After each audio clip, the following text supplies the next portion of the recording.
Welcome to the right side of the bed. Tonight we'll be reading By the Waters of Babylon by Stephen Vincent Benét. It is a short story with sci-fi and fantasy elements, published in 1937. Before we get started, take a moment to get comfortable. Make sure your alarm is set if you need to. Lay down comfortably in your bed or wherever else you choose to listen tonight.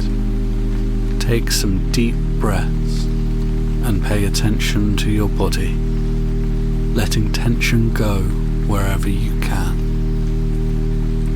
If you haven't already, you can go ahead and close your eyes now. We'll begin reading in just a moment. The north and the west and the south are good hunting ground, but it is forbidden to go east.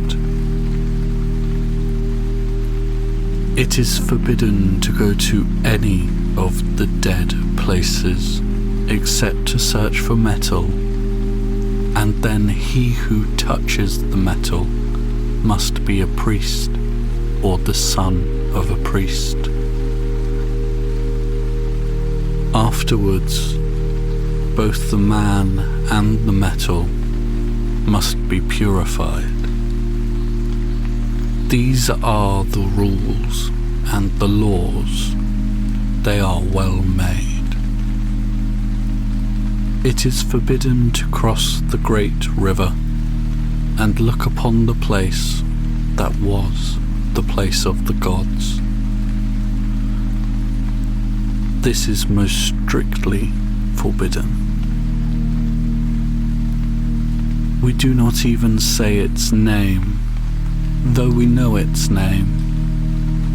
It is there that spirits live and demons. It is there that there are the ashes of the great burning. These things are forbidden. They have been forbidden since the beginning of time. My father is a priest. I am the son of a priest. I have been in the dead places near us with my father. At first, I was afraid. When my father went into the house to search for the metal, I stood by the door, and my heart felt small and weak. It was a dead man's house, a spirit house. It did not have the smell of man, though there were old bones in a corner. But it is not fitting that a priest's son should show fear. I looked at the bones in the shadow and kept my voice still. Then my father came out with the metal, a good, strong piece. He looked at me with both eyes, but I had not run away. He gave me the metal to hold. I took it and did not die. So he knew that I was truly his son and would be a priest in my time. That was when I was very young. Nevertheless, my brothers would not have done it, though they are good hunters. After that, they gave me the good piece of meat and the warm corner by the fire. My father watched over me. He was glad that I should be a priest. But when I boasted or wept without a reason, he punished me more strictly than my brothers. That was right. After a time, I myself was allowed to go into the dead houses and search for metal. So I learned the way of those houses, and if I saw bones, I was no longer afraid. The bones are light and old. Sometimes they will fall into dust if you touch them, but that is a great sin. I was taught the chants and the spells. I was taught how to stop the running of blood from a wound and many secrets. A priest must know many secrets. That was what my father said. If the hunters think we do all things by chants and spells, they may believe so. It does not hurt them. I was taught how to read in the old books and how to make the old writings. That was hard and took a long time. My knowledge made me happy. It was like a fire in my heart. Most of all, I liked to hear of the old days and the stories of the gods. I asked myself many questions that I could not answer, but it was good to ask them. At night, I would lie awake and listen to the wind. It seemed to me that it was the voice of the gods as they flew through the air. We are not ignorant like the forest people. Our women spin wool on the wheel. Our priests wear a white robe. We do not eat grubs from the tree. We have not forgotten the old writings, although they are hard to understand. Nevertheless, my knowledge and my lack of knowledge burned in me. I wished to know more. When I was a man at last, I came to my father and said, "It is time for me to go on my journey. Give me your leave." He looked at me for a long time, stroking his beard. Then he said at last, "Yes, it is time." That night, in the house of the priesthood, I asked for and received purification. My body hurt, but my spirit was a cool stone. It was my father himself who questioned me about my dreams. He bade me look into the smoke of the fire and see. I saw and told what I saw. It was what I have always seen, a river, and beyond it, a great dead place, and in it the gods walking. I have always thought about that. His eyes were stern when I told him. He was no longer my father, but a priest. He said, "This is a strong dream." "It is mine," I said, while the smoke waved and my head felt light. They were singing the star song in the outer chamber, and it was like the buzzing of bees in my head. He asked me how the gods were dressed, and I told him how they were dressed. We know how they were dressed from the book, but I saw them as if they were before me. When I had finished, he threw the sticks 3 times and studied them as they fell. "This is a very strong dream," he said. "It may eat you up." "I am not afraid," I said, and looked at him with both eyes, My voice sounded thin in my ears, but that was because of the smoke. He touched me on the breast and the forehead. He gave me the bow and the 3 arrows. "Take them," he said. "It is forbidden to travel east. It is forbidden to cross the river. It is forbidden to go to the place of the gods. All these things are forbidden. All these things are forbidden," I said. But it was my voice that spoke, and not my spirit. He looked at me again. "My son," he said, "once I had young dreams. If your dreams do not eat you up, you may be a great priest. If they eat you, you are still my son. Now go on your journey." I went fasting, as is the law. My body hurt, but not my heart. When the dawn came, I was out of sight of the village. I prayed and purified myself, waiting for a sign. The sign was an eagle.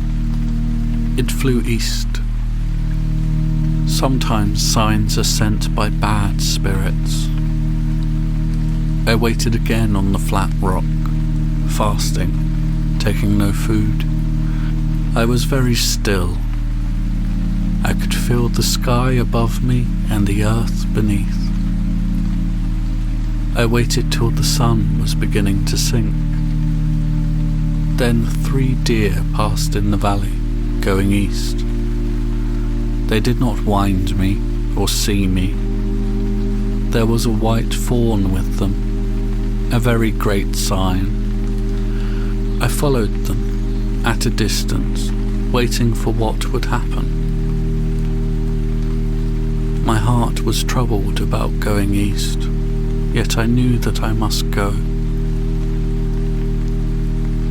My head hummed with my fasting. I did not even see the panther spring upon the white fawn. But before I knew it, the bow was in my hand. I shouted, and the panther lifted his head from the fawn. It is not easy to kill a panther with 1 arrow, but the arrow went through its eye and into his brain. He died as he tried to spring. He rolled over, tearing at the ground. Then I knew I was meant to go east. I knew that was my journey. When the night came, I made my fire and roasted meat. It is 8 suns' journey to the east, and a man passes by many dead places. The forest people are afraid of them, but I am not. Once I made my fire on the edge of a dead place at night, and, next morning, in the dead house, I found a good knife, little rusted. That was small to what came afterward, but it made my heart feel big. Always, when I looked for game, it was in front of my arrow, and twice I passed hunting parties of the forest people without their knowing. So I knew my magic was strong, and my journey clean, in spite of the law. Toward the setting of the 8th sun, I came to the banks of the great river. It was half a day's journey after I had left the God Road. We do not use the God Roads now, for they are falling apart into great blocks of stone, and the forest is safer going. A long way off, I had seen the water through trees, but the trees were thick. At last, I came out upon an open place at the top of a cliff. There was the great river below, like a giant in the sun. It is very long, very wide. It could eat all the streams we know and still be thirsty. Its name is Udis Sun, the sacred, the long. No man of my tribe had seen it, not even my father, the priest. It was magic, and I prayed. Then I raised my eyes and looked south. It was there, the place of the gods. How can I tell what it was like? You do not know. It was there, in the red light, and they were too big to be houses. It was there, with the red light upon it, mighty and ruined. I knew that in another moment the gods would see me. I covered my eyes with my hands and crept back into the forest. Surely that was enough to do and live. Surely it was enough to spend the night upon the cliff. The forest people themselves do not come near. Yet all through the night, I knew that I should have to cross the river and walk in the places of the gods, although the gods ate me up. My magic did not help me at all, and yet there was a fire in my bowels, a fire in my mind. When the sun rose, I thought, my journey has been clean. Now I will go home from my journey. But even as I thought so, I knew I could not. If I went to the place of the gods, I would surely die. But if I did not go, I could never be at peace with my spirit again. It is better to lose one's life than one's spirit, if one is a priest and the son of a priest. Nevertheless, as I made the raft, the tears ran out of my eyes.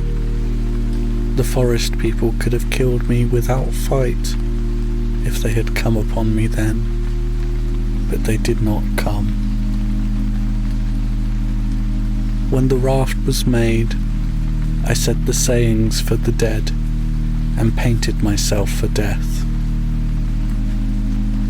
My heart was cold as a frog and my knees like water, but the burning in my mind would not let me have peace. As I pushed the raft from the shore, I began my death song. I had the right.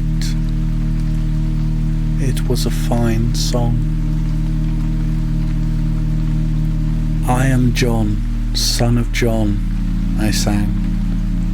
My people are the hill people, they are the men. I go into the dead places, but I am not slain. I take the metal from the dead places, but I am not blasted. I travel upon the god roads, and am not afraid. Iya, I have killed the panther. I have killed the fawn. Iya, I have come to the great river. No man has come there before. It is forbidden to go east, but I have gone. Forbidden to go on the great river, but I am there. Open your hearts, you spirits, and hear my song. Now I go to the place of the gods. I shall not return. My body is painted for death, and my limbs weak. But my heart is big, as I go to the place of the gods. All the same, when I came to the place of the gods, I was afraid. The current of the great river is very strong. It gripped my raft with its hands. That was magic, for the river itself is wide and calm. I could feel evil spirits about me. In the bright morning, I could feel their breath on my neck as I was swept down the stream. Never have I been so much alone. I tried to think of my knowledge, but it was a squirrel's heap of winter nuts. There was no strength in my knowledge anymore, and I felt small and naked as a new hatched bird, alone upon the great river, the servant of the gods. Yet, after a while, my eyes were opened, and I saw both banks of the river.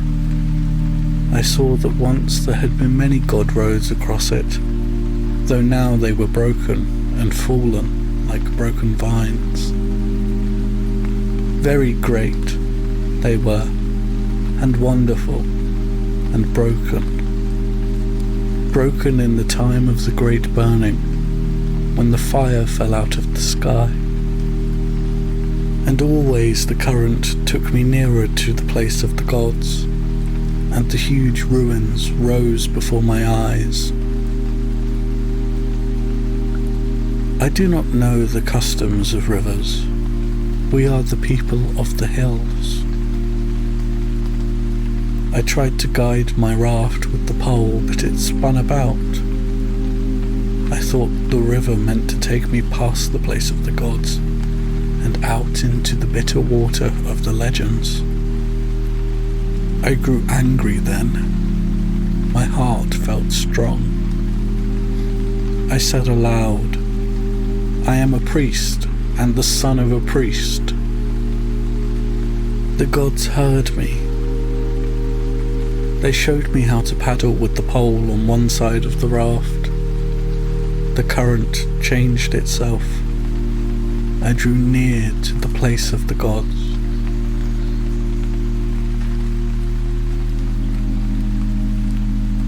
When I was very near, my raft struck and turned over. I can swim in our lakes. I swam to the shore. There was a great spike of rusted metal sticking out into the river. I hauled myself upon it and sat there, panting. I had saved my bow and 2 arrows, and the knife I found in the dead place, but that was all. My raft went whirling downstream toward the bitter water. I looked after it, and thought if it had trod me under, at least I would be safely dead. Nevertheless, when I had dried my bowstring and restrung it, I walked forward to the place of the gods. It felt like ground underfoot. It did not burn me. It is not true what some of the tales say, that the ground there burns forever, for I have been there. Here and there were the marks and stains of the great burning. On the ruins, that is true. But they were old marks and old stains. It is not true either what some of our priests say, that it is an island covered with fogs and enchantments. It is not. It is a great dead place, greater than any dead place we know. Everywhere in it there are god roads, though most are cracked and broken. Everywhere there are the ruins of the high towers of the gods. How shall I tell what I saw? I went carefully, my strong bow in my hand, my skin ready for danger. There should have been the wailing of spirits and the shrieks of demons, but there were not. It was very silent and sunny where I had landed. The wind and the rain and the birds that dropped seeds had done their work. The grass grew in the cracks of the broken stone. It is a fair island. No wonder the gods built there. If I had come there, a god, I also would have built. How shall I tell what I saw? The towers are not all broken. Here and there one still stands, like a great tree in a forest, and the birds nest high. But the towers themselves look blind, for the gods are gone. I saw a fish hawk catching fish in the river. I saw a little dance of white butterflies over a great heap of broken stones and columns. I went there and looked about me. There was a carved stone with cut letters, broken in half. I can read letters, but I could not understand these. They said Utrias. There was also the shattered image of a man or a god.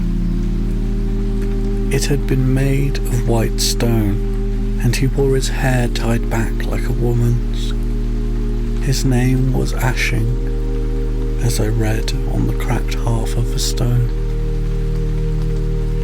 I thought it wise to pray to Ashing, though I do not know that god. How shall I tell what I saw? There was no smell of man left on stone or metal, nor were there many trees in that wilderness of stone. There are many pigeons nesting and dropping in the towers. The gods must have loved them, or perhaps they used them for sacrifices. There are wild cats that roam the god roads, green-eyed, unafraid of man. At night they wail like demons, but they are not demons. The wild dogs are more dangerous, for they hunt in a pack, but them I did not meet till later. Everywhere there are the carved stones, carved with magical numbers or words. I went north. I did not try to hide myself. When a god or demon saw me, then I would die. But meanwhile, I was no longer afraid. My hunger for knowledge burned in me. There was so much that I could not understand. After a while, I knew that my belly was hungry. I could have hunted for my meat, but I did not hunt. It is known that the gods did not hunt as we do. They got their food from enchanted boxes and jars. Sometimes these are still found in the dead places. Once, when I was a child and foolish, I opened such a jar and tasted it and found the food sweet. But my father found out and punished me for it strictly, for often that food is death. Now, though, I had long gone past what was forbidden, and I entered the likeliest towers, looking for the food of the gods. I found it at last in the ruins of a great temple in the mid-city. A mighty temple it must have been, for the roof was painted like the sky at night with its stars. That much I could see, though the colours were faint and dim. It went down into great caves and tunnels. Perhaps they kept their slaves there. But when I started to climb down, I heard the squeaking of rats, so I did not go. Rats are unclean, and there must have been many tribes of them from the squeaking. But near there, I found food in the heart of a ruin, behind a door that still opened. I ate only the fruits from the jars. They had a very sweet taste. There was drink too, in bottles of glass. The drinks of the gods were strong and made my head swim. After I had eaten and drunk, I slept on the top of a stone, my bow at my side. When I woke, the sun was low. Looking down from where I lay, I saw a dog sitting on his haunches. His tongue was hanging out of his mouth. He looked as if he were laughing. He was a big dog, with a grey-brown coat, as big as a wolf. I sprang up and shouted at him, but he did not move. He just sat there as if he were laughing. I did not like that. When I reached for a stone to throw, he moved swiftly out of the way of the stone. He was not afraid of me. He looked at me as if I were meat. No doubt I could have killed him with an arrow, but I did not know if there were others. Moreover, night was falling. I looked about me. Not far away there was a great broken god road leading north. The towers were high enough, but not so high, and while many of the dead houses were wrecked, there were some that stood. I went toward this god road, keeping to the heights of the ruins, while the dog followed. When I had reached the god road, I saw that there were others behind him. If I had slept later, they would have come upon me asleep and torn out my throat. As it was, they were sure enough of me. They did not hurry. When I went into the dead house, they kept watch at the entrance. Doubtless they thought they would have a fine hunt. But a dog cannot open a door, and I knew from the books that the gods did not like to live on the ground, but on high. I had just found a door I could open when the dogs decided to rush. Ha! They were surprised when I shut the door in their faces. It was a good door of strong metal. I could hear their foolish baying beyond it, but I did not stop to answer them. I was in darkness. I found stairs and climbed. There were many stairs, turning around till my head was dizzy. At the top was another door. I found the knob and opened it. I was in a long, small chamber. On one side of it was a bronze door that could not be opened, for it had no handle. Perhaps there was a magic word to open it, but I did not have the word. I turned to the door in the opposite side of the wall. The lock of it was broken, and I opened it and went in. Within, there was a place of great riches. The god who lived there must have been a powerful god. The first room was a small anteroom. I waited there for some time, telling the spirits of the place that I came in peace and not as a robber. When it seemed to me that they had had time to hear me, I went on. Ah, what riches! Few, even, of the windows had been broken. It was all as it had been. The great windows that looked over the city had not been broken at all, though they were dusty and streaked with many years.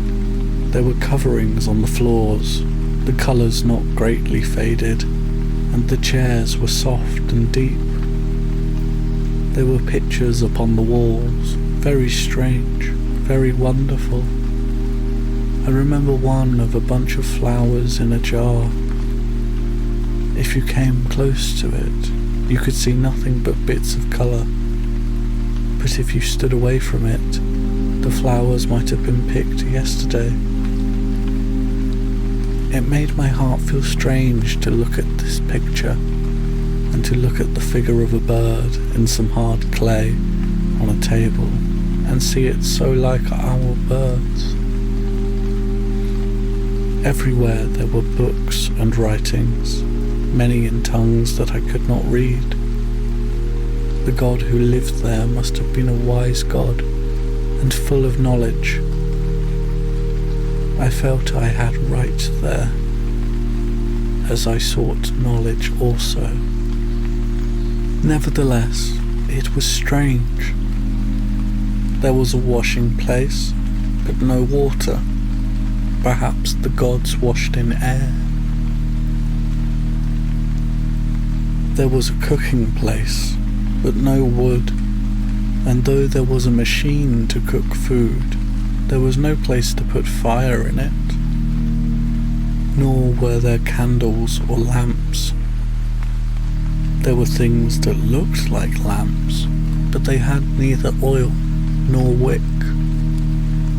All these things were magic, but I touched them and lived. The magic had gone out of them. Let me tell one thing to show. In the washing place, a thing said hot, but it was not hot to the touch. Another thing said cold, but it was not cold. This must have been a strong magic, but the magic was gone. I do not understand. They had ways. I wish that I knew.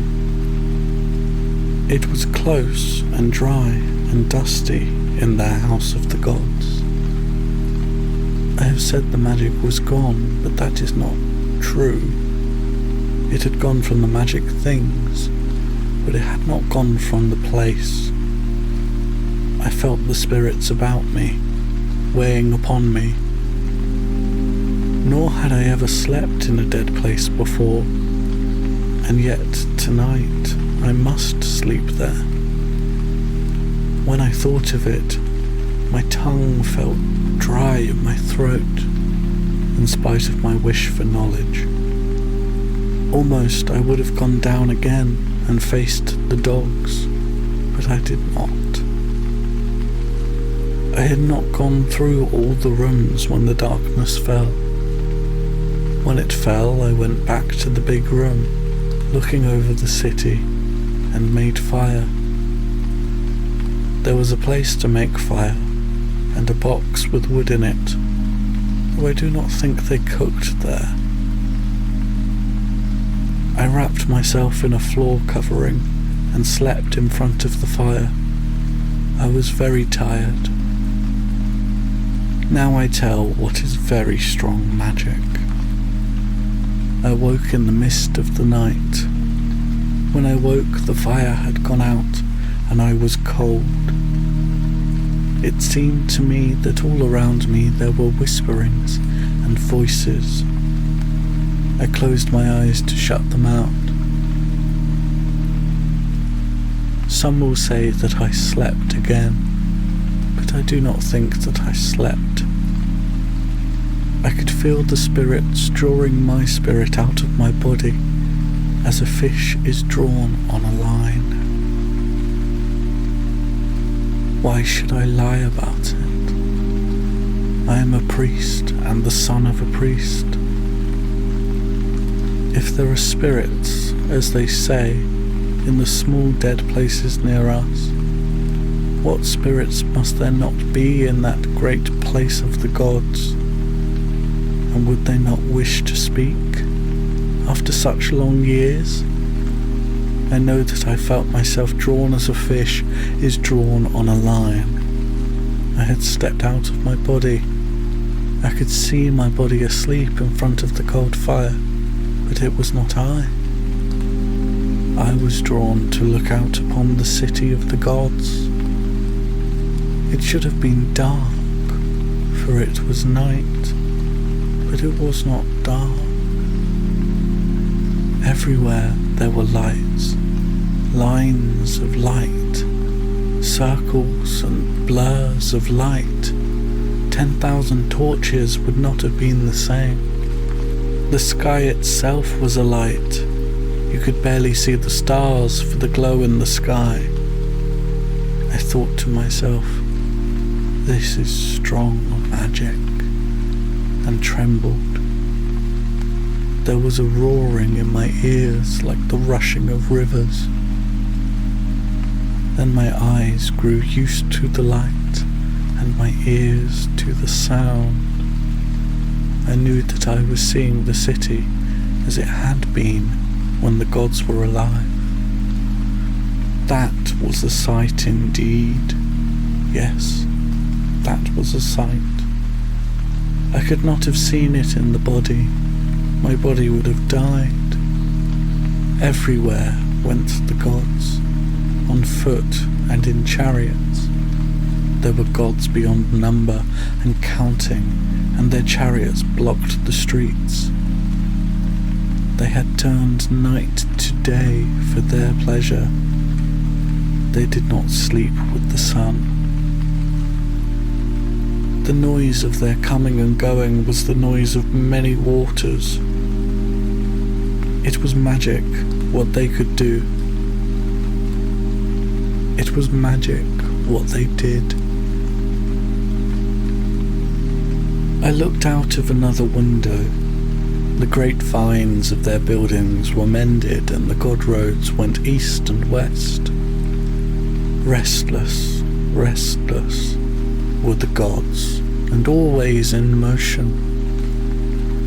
They borrowed tunnels under rivers. They flew in the air. With unbelievable tools, they did giant works. No part of the earth was safe from them, for if they wished for a thing, they summoned it from the other side of the world. And always, as they laboured and rested, as they feasted and made love, there was a drum in their ears, the pulse of the giant city, beating and beating like a man's heart. Were they happy? What is happiness to the gods? They were great, they were mighty, they were wonderful and terrible. As I looked upon them and their magic, I felt like a child, but a little more, it seemed to me, and they would pull down the moon from the sky. I saw them with wisdom beyond wisdom and knowledge beyond knowledge. And yet not all they did was well done. Even I could see that. And yet their wisdom could not but grow until all was peace. Then I saw their fate come upon them, and that was terrible past speech. It came upon them as they walked the streets of their city. I have been in the fights with the forest people. I have seen men die, but this was not like that. When gods war with gods, they use weapons we do not know. It was fire falling out of the sky and a mist that poisoned. It was the time of the great burning and the destruction. They ran about like ants in the streets of their city. Poor gods. Poor gods.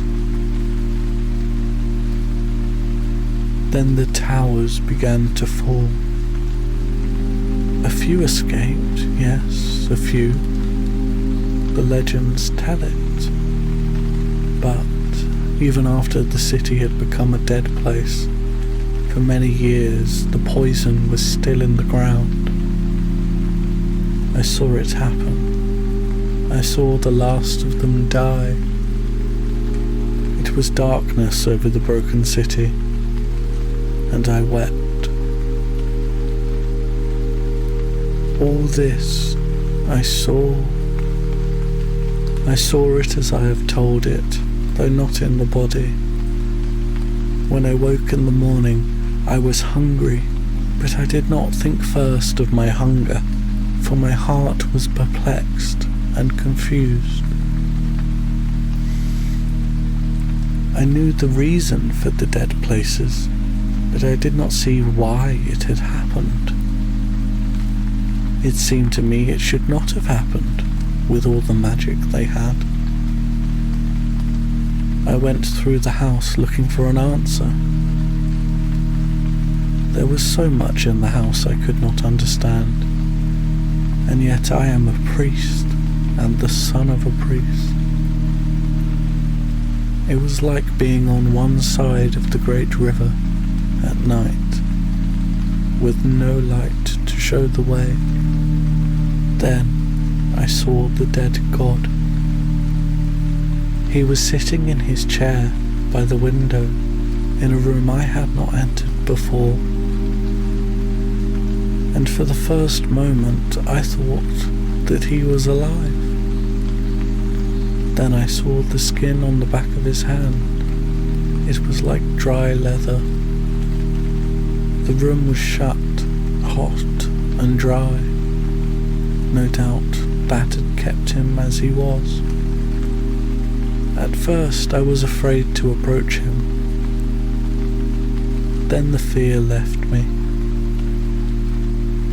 He was sitting, looking out over the city. He was dressed in the clothes of the gods. His age was neither young nor old. I could not tell his age. But there was wisdom in his face and great sadness. You could see that he would have not run away. He had sat at his window watching his city die, and he himself had died. But it is better to lose one's life than one's spirit, and you could see from the face that his spirit had not been lost. I knew that if I touched him, he would fall into dust, and yet there was something unconquered in the face.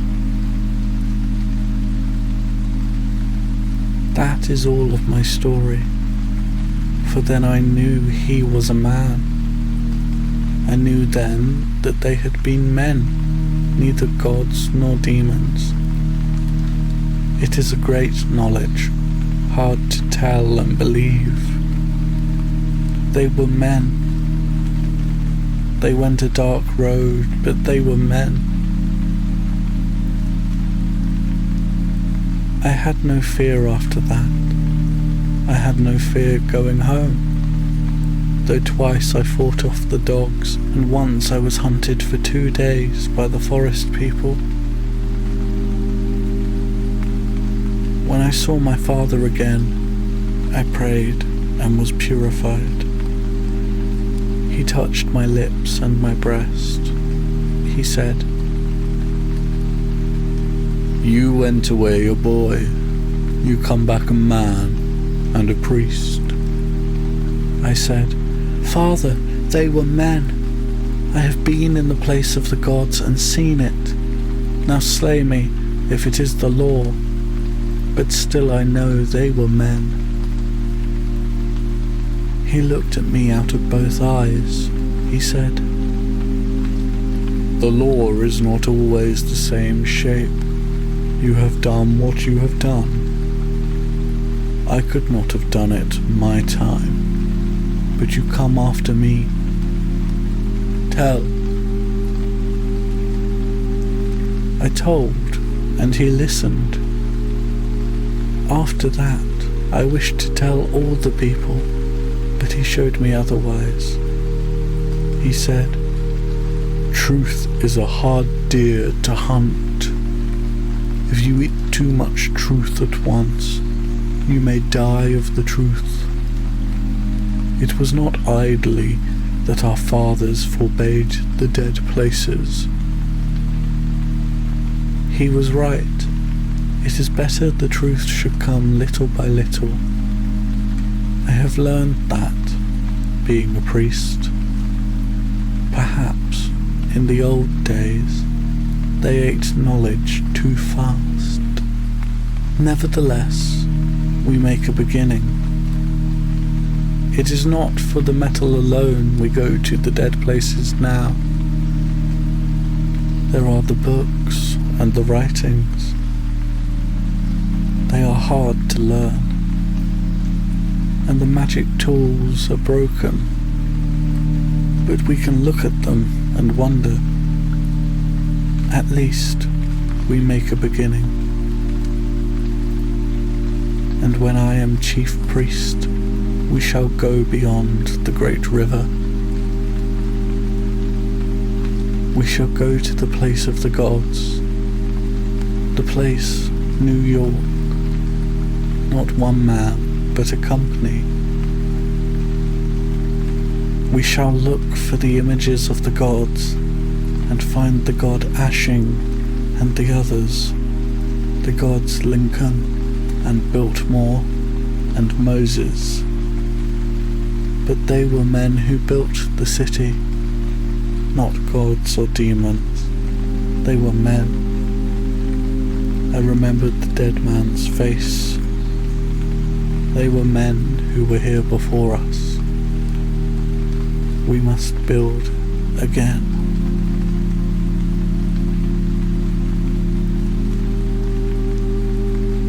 That concludes By the Waters of Babylon. I hope you are feeling relaxed and cozy. If you need more time to fall asleep, just listen to the music and sounds in the background as you drift off. Tomorrow, I hope you wake up on the right side of the bed. Good night.